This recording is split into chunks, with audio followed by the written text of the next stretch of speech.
Madam, আমি সব মালা পরিষ্কার করে দিছি। আচ্ছা চাচা, এই যে আপনার পুরো মাসের স্যালারি। এই যে ম্যাডাম, আসি। আসসালামু আলাইকুম। এরকম না, ওনাকে তো ওই পুরো মাসের স্যালারি দিয়ে দিলি, কিন্তু উনি তোকে অর্ধেক টাকা দিয়ে চলে গেল কেন? আরে আলিফ, তোকে কি বলবো, আমি ওনাকে 6 মাস আগে ওনার ছেলের অসুস্থতার জন্য 20% সুদে 30,000 টাকা দিয়েছিলাম। উনি এখন সেই সুদই ফেরত দিচ্ছে। তোর কোনো আইডিয়া আছে? 30,000 টাকার 20% সুদে প্রতি মাসে 6,000 টাকা করে আসে। মানে তুই অলমোস্ট ওনার কাছ থেকে 36,000 টাকা নিয়ে নিছিস। তোর যেটা আসল টাকা সেটা তো তোর কাছে চলে আসছেই, তাহলে তুই এখনো ওনার কাছ থেকে সুদ কেন নিচ্ছিস?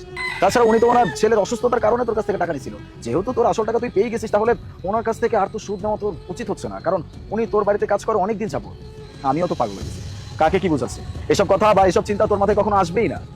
ব্যাস, অনেক হয়েছে, অনেক কথা বলে ফেলছিস, আর কিছু বলিস না। আর শোন, আমার না এত জ্ঞানের প্রয়োজন নেই। আমি খুব ভালো করে জানি যে কার সাথে কি করতে হবে কি করতে হবে না, তাই ফালতু না আমার সামনে কথা বলিস, এখান থেকে যা। আচ্ছা আচ্ছা, ঠিক আছে, আমি বুঝতে পারছি। তোর কাছে যেটা ভালো মনে হয় তুই সেটাই কর। বাই দ্য ওয়ে, একটা কথা সবসময় মাথায় রাখবি, তুই আজকে যেমনটা কারোর সাথে করবি তোর সাথেও ঠিক তেমনটাই হবে। আমি আসি।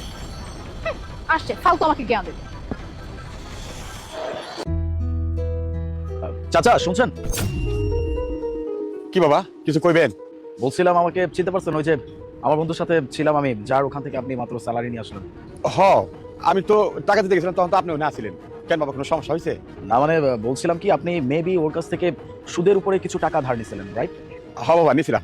গত 6 মাস আগে আমার পোলাটা অনেক অসুস্থ হয়ে গেছিল। আমি টাকা কোথাও না পাইয়া ম্যাডামের কাছে গেছিলাম। 20% লাভে 30,000 টাকা আমি নিয়েছিলাম।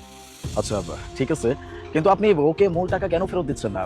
ও তো আপনার কাছ থেকে অনেক বেশি সুদ নিচ্ছে, মানে 6 মাসে প্রায় আপনি 36,000 টাকা দিয়ে ফেলছেন। আপনি জানেন? আপনার কোনো আইডিয়া আছে? হ বাবা, জানি। আমার ইনকামের কোনো রাস্তা নাই। আমি 12,000 টাকা মাসে পাই, 6,000 টাকা দিয়ে সংসার চালাই, আর 6,000 টাকা সুদে দিই। আপনি তো তাহলে অনেক বিপদে আছেন। কি করুম বাবা, সন্তানের জন্য বাবারা সবকিছু করতে পারে। উনি তো 20% দিছে, যদি 30% চাইতো তাও আমি নিতাম। সত্যি 30,000 টাকা আছে। আপনি এই টাকাটা আপনার ম্যাডামকে ফেরত দিয়ে দিবেন, মানে আপনার মূল যে টাকাটা ছিল এটা আপনি ফেরত দিয়ে। আপনার কথাগুলো শুনে অনেক খারাপ লাগতেছে। 1 মিনিট, এখানে দিবেন, তাহলে আপনার সুদটা ক্লোজ হয়ে যাবে। আপনি আমার এতগুলো টাকা দিতেছেন কেন বাবা?